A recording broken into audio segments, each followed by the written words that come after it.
কালিয়াগঞ্জ ব্লকের অনন্তপুরের পুরো গ্রামের গৌরগোবিন্দ সেবাশ্রমে আনন্দ গোস্বামী মহারাজের তিরোধান দিবস উপলক্ষে 3 দিন ব্যাপী চলা বিভিন্ন ধরনের ধর্মীয় অনুষ্ঠানের সমাপ্তি হলো মঙ্গলবার রাতে। উপস্থিত ছিলেন রায়গঞ্জের সাংসদ কার্তিক চন্দ্র পাল, কুনোর ভারত সেবাশ্রমের স্বামী জ্যোতির্ময়ানন্দ মহারাজ সহ অন্যান্যরা। শেষ দিনে সাংস্কৃতিক অনুষ্ঠানের আয়োজন করা হয়। এছাড়াও এলাকার শতাধিক দুস্থ মানুষের মধ্যে বস্ত্র বিতরণ করা হয়। সুপ্রিম কোর্টের দেওয়া সময়সীমা শেষ হয়েছে আগেই এবারে রাজ্যকে পাল্টা চাপ দিয়ে 5 দফা দাবিতে স্বাস্থ্য ভবনের সামনে অবস্থান চালিয়ে যাচ্ছেন জুনিয়র ডাক্তাররা। জুনিয়র ডাক্তারদের নবান্নে আহ্বান জানিয়ে ইমেল পাঠিয়েছিলেন স্বাস্থ্য সচিব, কিন্তু তাতেও বরফ গলেনি। স্বাস্থ্য সচিবের ইমেল প্রত্যাখ্যান করে অবস্থানে অনড় থেকেছেন জুনিয়র ডাক্তাররা। স্বাস্থ্য সচিব, স্বাস্থ্য শিক্ষা অধিকর্তা, স্বাস্থ্য অধিকর্তার অপসারণের দাবিতে অনড় রয়েছেন জুনিয়র ডাক্তাররা। দাবি পূরণ হলেই কাজে যোগ দেবেন তারা। বিদ্যুৎস্পৃষ্ট হয়ে মৃত্যু হলো এক গৃহবধূর। ঘটনায় আহত হয়েছে আরো একজন। বুধবার মর্মান্তিক ঘটনাটি ঘটেছে উত্তর দিনাজপুরের কালিয়াগঞ্জের অনন্তপুর অঞ্চলের মাহিনগর এলাকায়। মৃতার নাম অষ্টমী দেব শর্মা, আহত মহিলার নাম কৃষ্ণা দেব শর্মা। সম্পর্কে কৃষ্ণার বৌদি হন অষ্টমী। তড়িঘড়ি তাদের উদ্ধার করে কালিয়াগঞ্জ স্টেট জেনারেল হাসপাতালে নিয়ে আসা হলে বৌদি অষ্টমী দেব শর্মাকে মৃত বলে ঘোষণা করেন চিকিৎসকেরা। পুলিশ মৃতদেহ উদ্ধার করে ময়না তদন্তের জন্য রায়গঞ্জ গভর্নমেন্ট মেডিকেল কলেজ ও হাসপাতালের মর্গে পাঠিয়েছে। পুজো শেষে বিসর্জন ও জাঁকজমকতা। রায়গঞ্জের উদয়পুরের হ্যাপি ক্লাবের গণেশ প্রতিমা বিসর্জন দেওয়া হলো মঙ্গলবার রাতে। এই উপলক্ষে একটি বর্ণাঢ্য শোভাযাত্রা এদিন শহর পরিক্রমা করে। এবারে হ্যাপি ক্লাবের গণেশ পুজো ৩য় বর্ষ। পোল্ট্রি ফার্ম এবং শশা খেতে অবৈধভাবে বিদ্যুৎ সংযোগ করে রাখায় মৃত্যু হলো একজনের, আহত হয়েছে একজন। বুধবার সকালে এই মর্মান্তিক ঘটনাটি ঘটেছে উত্তর দিনাজপুর জেলার করণদিঘি থানার রসখা গ্রাম পঞ্চায়েতের মালিপাড়া গ্রামে। স্থানীয় বাসিন্দারা মৃত ব্যক্তি সহ আহতকে উদ্ধার করে করণদিঘি গ্রামীণ হাসপাতালে নিয়ে আসে। ঘটনাস্থলে পৌঁছায় করণদিঘি থানার পুলিশের আধিকারিকেরা। পুরো ঘটনা তদন্ত শুরু করেছে করণদিঘি থানার পুলিশ।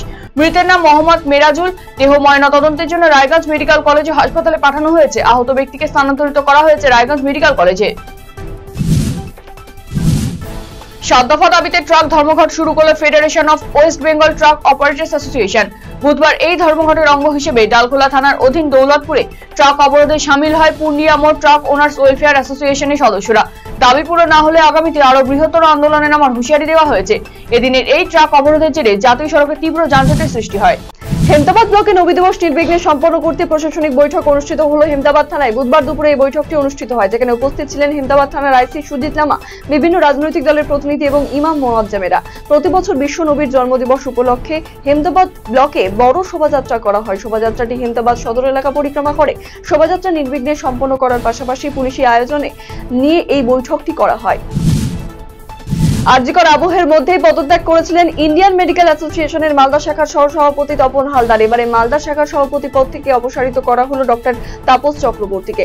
আরজিকরের ঘটনার পরের দিন সেখানে চিকিৎসক সুশান্ত রায়, অভিক দে এবং সুনিতা পালের সঙ্গে দেখা যায় মালদার চিকিৎসক তাপস চক্রবর্তীকে, যিনি একই সঙ্গে ওয়েস্ট বেঙ্গল মেডিকেল কাউন্সিলেরও সদস্য। যদিও নিজের অপসারণকে অসাংবিধানিক বলে দাবি করেছেন তাপস চক্রবর্তী, অন্যদিকে তাপস বাবুকে সরিয়ে দিয়ে আইএমএ মালদা শাখার অন্তর্বর্তী সভাপতি করা হয়েছে ডক্টর সায়ন্তন গুপ্তকে। স্বাস্থ্য দপ্তরের বিভিন্ন বিষয় নিয়ে মালদা জেলা প্রশাসনিক ভবনে বুধবার বৈঠক করলেন জেলা শাসক নিতিন সিংহানিয়া। প্রত্যেক ব্লকের স্বাস্থ্য দপ্তরের আধিকারিক এবং জেলা আধিকারিক সহ আশাকর্মী প্রধানদের নিয়ে বৈঠক হয়। ব্লকগুলোর স্বাস্থ্য দপ্তরের কাজকর্ম ঠিকঠাক চলছে কিনা বা কোথাও কোনো খামতি রয়েছে কিনা সে বিষয়ে দিন আলোচনা করা হয়। 3 মাস বন্ধ থাকার পর আগামী 16 সেপ্টেম্বর পর্যটকদের জন্য খুলতে চলেছে জঙ্গল। তাই জঙ্গল সাফারির জন্য জিপসি গাড়িগুলি এই মুহূর্তে সারাইয়ের কাজ চলছে জোর কদমে, পাশাপাশি রং করা হচ্ছে সেগুলি। একদিকে 3 মাস বন্ধ ছিল জঙ্গল, অন্যদিকে সামনেই পুজো, আর এই সময় পর্যটকদের ভিড় ডুয়ার্সে উপচে পড়বে বলেই মনে করা হচ্ছে। গাজল ব্লক ক্যাম্পাসের ভেতরে অবস্থিত শিক্ষা দপ্তরের অফিস থেকে উদ্ধার হলো একটি সাপ। প্রতিদিনের মতো বুধবারও শিক্ষা দপ্তরের কর্মীরা সকালে এসে অফিস খোলেন। এর কিছুক্ষণ পরেই অফিসের একটি রুমের ভেতরে একটি বিশাল আকৃতির সাপ নজরে পড়ে তাদের। এই ঘটনায় আতঙ্কে অফিস থেকে বাইরে বেরিয়ে আসেন কর্মীরা। খবর পেয়ে 3 জন সর্বপ্রেমী শিক্ষা দপ্তরে ছুটে আসেন। রুমের সব আসবাবপত্র সরিয়ে সাপটিকে উদ্ধার করতে সক্ষম হন তারা। সর্বপ্রেমীরা জানান উদ্ধার হওয়া সাপটি দারাস, জঙ্গলে সেটিকে ছেড়ে দেওয়া হবে। দল পুরনো তৃণমূল কর্মীদের গুরুত্ব দিচ্ছে না, ঠিকাদারদের নিয়ে দল চলছে, এই অভিযোগ তুলে গ্রাম পঞ্চায়েত সদস্যের পদ থেকে ইস্তফা দেওয়ার কথা ঘোষণা করলেন মেটেলি ব্লকের মাটিয়ালি বাতাবাড়ি 1 নম্বর গ্রাম পঞ্চায়েতের তৃণমূলের নির্বাচিত পঞ্চায়েত সদস্য রমেশ সিং।